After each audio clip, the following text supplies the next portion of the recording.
Hello everybody, today I'm here with Chapter 2 of Book 4 of the Royal Rangers series, The Missing Prince. We're going to go ahead and get into it. The old farm cart was battered and in dire need of a coat of paint. The wooden axle for the right-hand wheel was dry.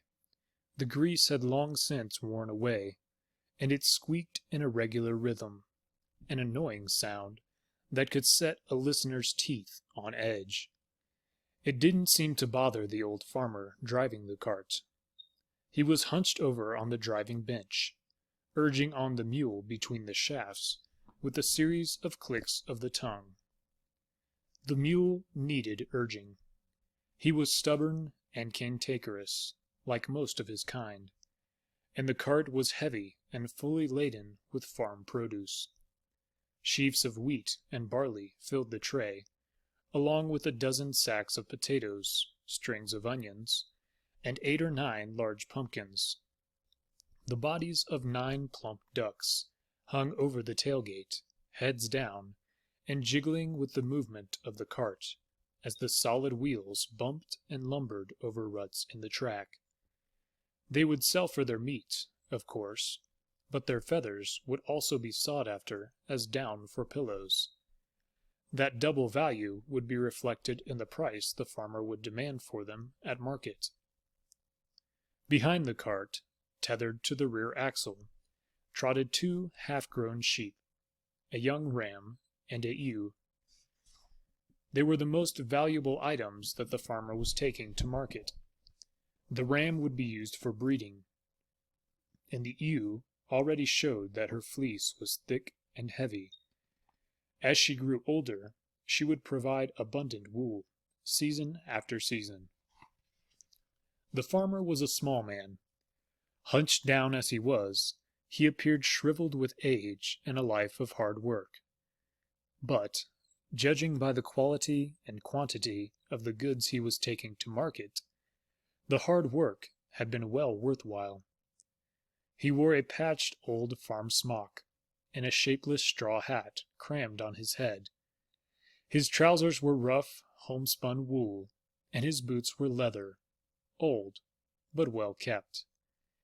At a time when most farm people could afford nothing more than wooden clogs stuffed with straw, they were evidence of his lifetime of industry and thrift, as well as the quality of his produce.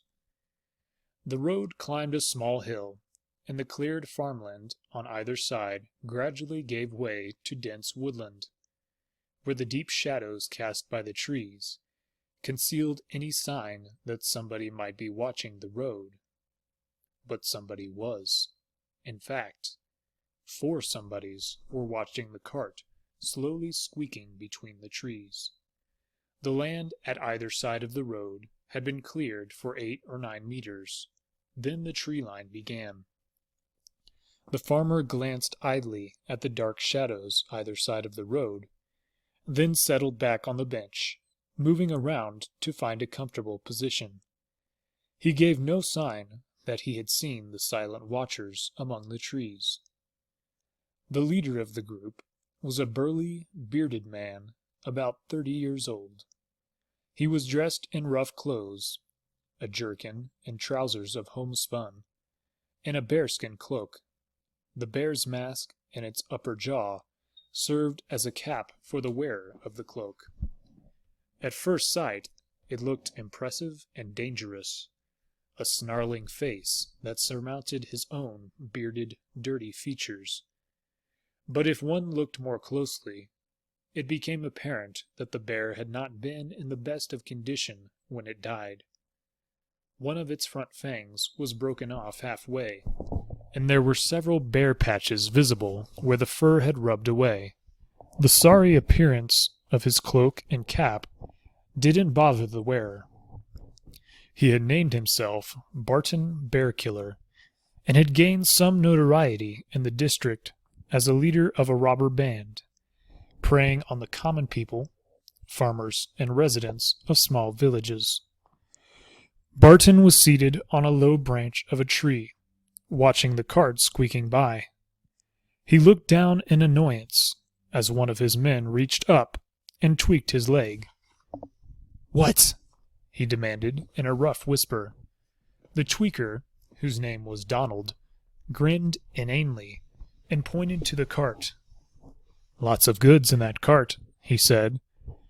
And when the self-styled bear killer didn't reply, he continued, "Should us go out and take 'em?" "Why would we do that?" Barton demanded. Donald shrugged expansively and rolled his eyes. "Wheat, potatoes, pumpkins, ducks and sheep," he explained, as if Barton couldn't see it all for himself. "Us could sell a that for a pretty penny," he explained. Barton shook his head and sneered at his follower. "Why should we go to all that work?" He jerked his head toward the huddled figure of the farmer. "We'll let him sell them all for us." Donald followed the direction of the gesture, nodded, then frowned. "But then," he said, "us won't be able to take them." "Will we?" "If he's sold 'em, he won't have 'em any more." "No," Barton said deliberately. "He'll have all the money from selling them. Lovely coin that goes chink." Slowly, understanding dawned over Donald's grubby, unshaven features. "And us'll take the chink from him," he said. Barton nodded, exaggerating the motion. "That's right, we'll take it from him." Donald smiled. Then the smile faded, as he saw another problem. "When?" he asked. "When do we take it all from him?" "This afternoon, when he's headed home from the market," Barton told him. Donald smiled as he saw the reasoning behind Barton's plan. "He'll come back here with all the money, and we'll take it from him," Barton confirmed. Donald's smile grew wider as he visualized the scene to be played out later in the day. "He won't like that, he won't," he said, and chuckled throatily. Barton nodded, the bearskin cap dipping as he did so. "Not one bit he won't," he said. "But do we care?" Donald danced a step or two of a jig. "Not one bit we don't." He looked after the cart as it disappeared round a bend in the road, so that the trees hid it from view. Faintly, the noise of the squeaking wheel carried back to them for another minute or two. Then it faded away. Barton glanced at the sun. "Might as well take it easy for a while," he said. "It'll be several hours before he comes back."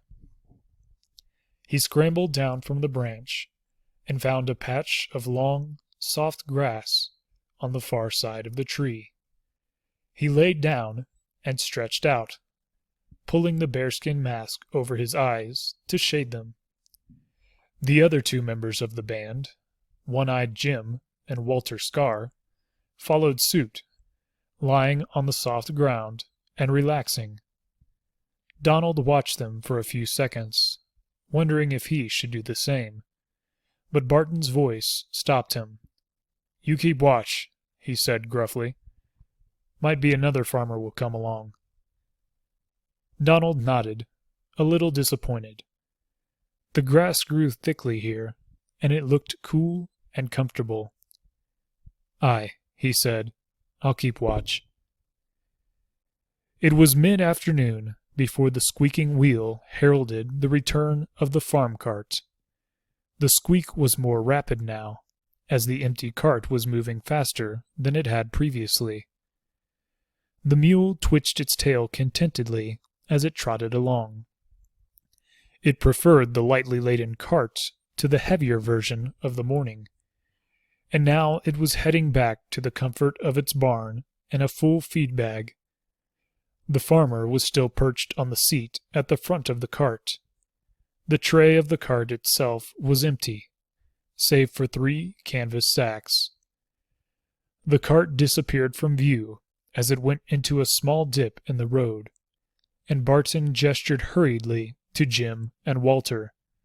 "Across the road," he ordered them. "Donald and I will wait here. Stay under cover until we've got him stopped." His two henchmen didn't point out that they had done this sort of thing a dozen times in the past few weeks, and didn't need instructions. There was no point doing that with Barton. He had an uncertain temper at the best of times. Crouching low, although the cart was still hidden from sight, they scurried across the narrow track and concealed themselves among the trees. They were both armed, Jim with a homemade spear, and Walter with a heavy spiked cudgel. Barton retrieved his own cudgel from behind the tree where he had been sleeping and gestured to Donald to move back to the trees. "Get out of sight," he ordered. "Wait till I call you out." Donald nodded several times and ran in a crouch to the tree line. The sun was lower in the sky now, and it cast deeper shadows among the trees. Barton watched, then nodded in grim satisfaction. Unless you were consciously looking for the ragged bandit, you wouldn't see him. The squeaking was louder now, and he peered carefully around the tree trunk. The cart was emerging from the dip in the road, and was only 30 meters away. The farmer seemed ignorant to the presence of the robber band. Barton smiled maliciously. "So much the worse for him," he muttered. He was a little surprised that such a rich prize was traveling alone on this road. He and his men had been preying on farmers going to and from market for the past 3 weeks. Most of the farmers now took precautions, either traveling in groups or hiring armed guards to escort them. In such cases, Barton and his men allowed the farmers to pass unhindered. Barton might style himself as a fearless bear killer, but he wasn't about to risk his own neck in a confrontation with armed men. Not while there were still fools like this one who traveled alone. Although, he thought, lone travelers were becoming fewer in number. He and his men would have to switch to a new location soon. He'd been planning to do so for several days, but now this rich prize would make the delay worthwhile. The cart was 10 meters away when Barton stepped out from behind the tree and moved to the edge of the road. He swung the cudgel several times, the big club making a menacing whoosh sound as it beat through the air. "Stop there!" he roared, holding up his free hand in an unmistakable gesture. The farmer hauled back on the reins, and the mule stopped, swishing its tail and stomping one forefoot. It had been daydreaming about that feed bag, and now, it seemed, there was going to be a delay before it was strapped on. That was enough to rouse the mule's ill temper. Still, most things were. "My goodness, what do we have here?" the farmer said calmly. His choice of words and accent were not the sort of rough country speech that one might expect from a simple farmer, and that should have rung a warning bell in Barton's mind. But he was too pleased with himself for caution. The sight of these well-filled sacks in the tray of the cart, doubtless bulging with coins, were more than enough to make him careless. "I'm Barton the Bear Killer," he roared, pointing to the bear's face above his own. This was usually enough to instill terror into his victims. This time, however, the result was not quite what he expected. The farmer leaned forward on his seat and peered at the bear's mask with interest. "Are you telling me you killed that bear?" he asked mildly. Barton hesitated for a second or two, puzzled by the lack of fear shown through by his victim. Then he recovered, raising his weapon and shaking it above his head. "That's right, I killed it with one blow of this cudgel," he snarled. The farmer peered more closely, then scratched his ear before he spoke again. "Are you sure?" Barton was considerably startled. This was not the way this conversation was supposed to go. "What?" he finally asked, in disbelief. The farmer gestured toward the bear's face. "Are you sure it wasn't already dead when you found it?" he asked. "I mean, look at it. It's hardly in prime condition, is it? If it wasn't already dead, it surely must have been at death's door. You simply put it out of its misery and sent it to a better place." I, Barton stammered, trying to get the words out in reply. In truth, the bear had been dead when he found it. It had lived a full life and passed away from old age. But nobody before had ever questioned his claim. Frustration and rage finally overcame him, and he found his voice once more. "Of course I killed it," he said. "It attacked me, and I killed it. That's why I'm known as Barton the Bear Killer." The farmer remained unimpressed. He said thoughtfully. "Are you sure you're not known as Barton, the dead bear's bottom? After all, the bear's head is on top, and you're on the bottom. That would make more sense to me." This was too much for the confused robber. Nobody had ever defied him before. Nobody had ever mocked him before. It was too much for him to take. He stepped toward the cart, raising his club threateningly. "Get down from there," he ordered. "Toss down those sacks, and get down, or I'll knock your brains out." The farmer studied him quizzically, his head tilted to one side.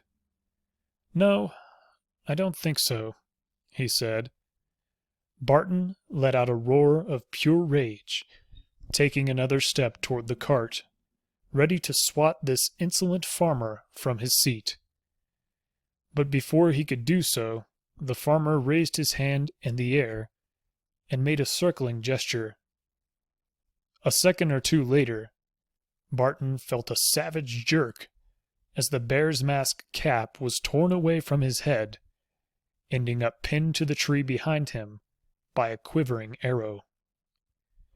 All right, that'll bring us to the conclusion of chapter number 2.